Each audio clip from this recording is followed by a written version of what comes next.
Assalamualaikum warahmatullahi wabarakatuh. Semangat pagi sahabat RBE. Materi kali ini membahas tentang permasalahan dalam ilmu ekonomi.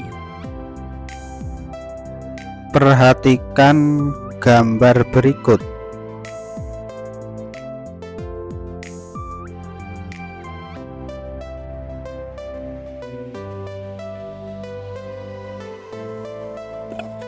Masalah ekonomi pada intinya adalah bagaimana menggunakan sumber-sumber ekonomi yang terbatas jumlahnya untuk memenuhi kebutuhan sebaik-baiknya. Guna mengatasi masalah ekonomi, dibutuhkan sistem ekonomi yang tepat. Sistem ekonomi adalah cara suatu negara dalam mengatur kehidupan ekonominya dengan menggunakan perangkat tertentu seperti undang-undang dan kebijakan negara. Masalah pokok ekonomi dibedakan menjadi dua macam, yaitu masalah ekonomi klasik dan masalah ekonomi modern. Pokok masalah ekonomi klasik merupakan bahasan teori ekonomi klasik. Teori ini didasarkan pada pemikiran Adam Smith dan David Ricardo. Masalah pokok ekonomi klasik adalah masalah ekonomi yang dilihat dari sudut pandang yang sederhana. Pada dasarnya, pemikiran ini bertujuan pada satu hal, yaitu kemakmuran.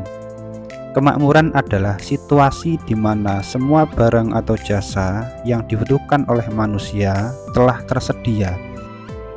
Permasalahan ekonomi klasik dapat dinilai. Yang pertama, masalah produksi. Masalah produksi menyangkut bagaimana memproduksi semua barang dan jasa yang dibutuhkan oleh orang banyak. Dasar pemikirannya adalah melakukan produksi untuk memenuhi kebutuhan masyarakat secara umum. Yang kedua, masalah distribusi. Masalah distribusi, setelah benda pemuas kebutuhan diproduksi, menyangkut bagaimana benda-benda hasil produksi bisa sampai ke tangan konsumen yang membutuhkan. Sistem distribusi klasik adalah melalui transaksi langsung antara produsen dengan konsumen yang dilakukan di pasar. Yang ketiga adalah masalah konsumsi.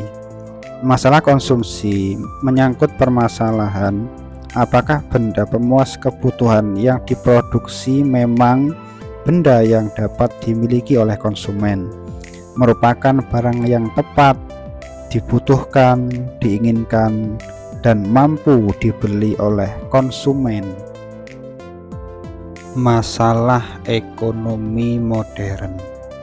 Masalah ekonomi timbul sebagai akibat dari ketidakseimbangan antara keinginan manusia untuk mendapatkan barang dan jasa dengan kemampuan faktor-faktor produksi dalam menghasilkan barang dan jasa. Ada tiga hal dalam masalah ekonomi modern, yaitu mengenai what, how, for, whom. Yang pertama adalah what.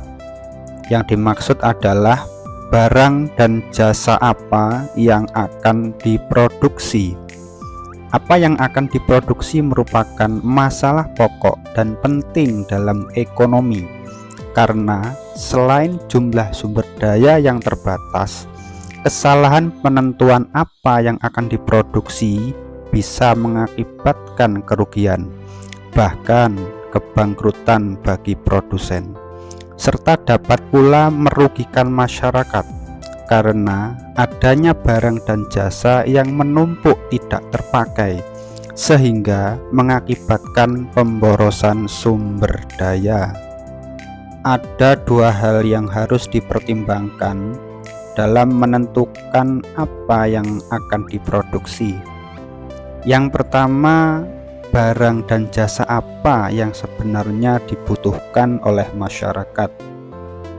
Ada beberapa faktor yang bisa menimbulkan kebutuhan manusia akan barang dan jasa, seperti keinginan memenuhi kebutuhan pokok demi kelangsungan hidup, seperti sandang, pangan, dan papan.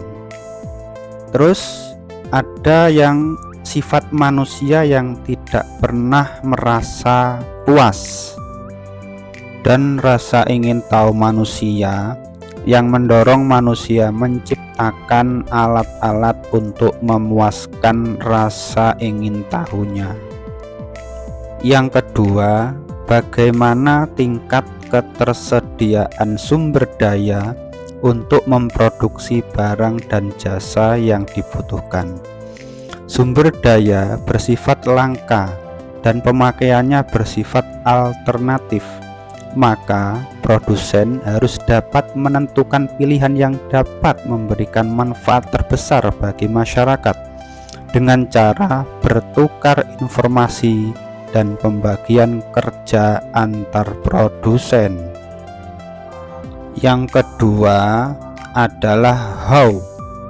Maksudnya adalah bagaimana cara memproduksi barang dan jasa. Jika produsen telah berhasil menentukan apa yang akan diproduksi, maka langkah berikutnya adalah memikirkan bagaimana cara memproduksinya. Cara memproduksi berkaitan dengan cara mengkombinasikan sumber daya atau faktor produksi yang dibutuhkan untuk memproduksi barang dan jasa.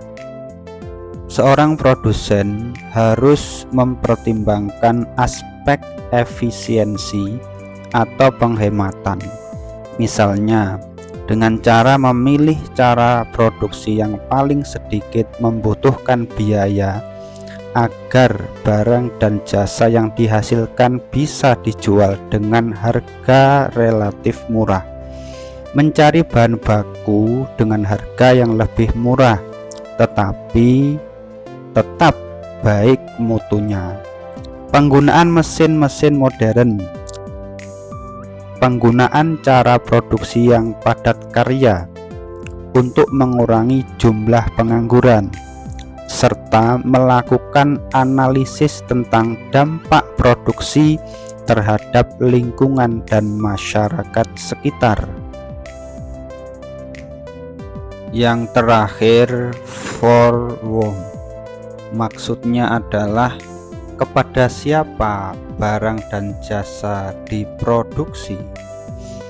Kepada siapa barang dan jasa diproduksi, maksudnya adalah siapa saja yang akan menikmati pendapatan dari kegiatan produksi, serta bagaimana cara mendistribusikan pendapatan tersebut secara adil, sehingga tidak terjadi kesenjangan dan kecemburuan antar pemilik faktor produksi. Adanya produksi, pekerja akan menerima upah, pemilik bahan baku akan menerima uang penjualan bahan baku, pemilik gedung dan tanah akan menerima uang sewa, pemilik modal akan menerima bunga modal, dan pengusaha akan menerima laba dari penjualan produknya.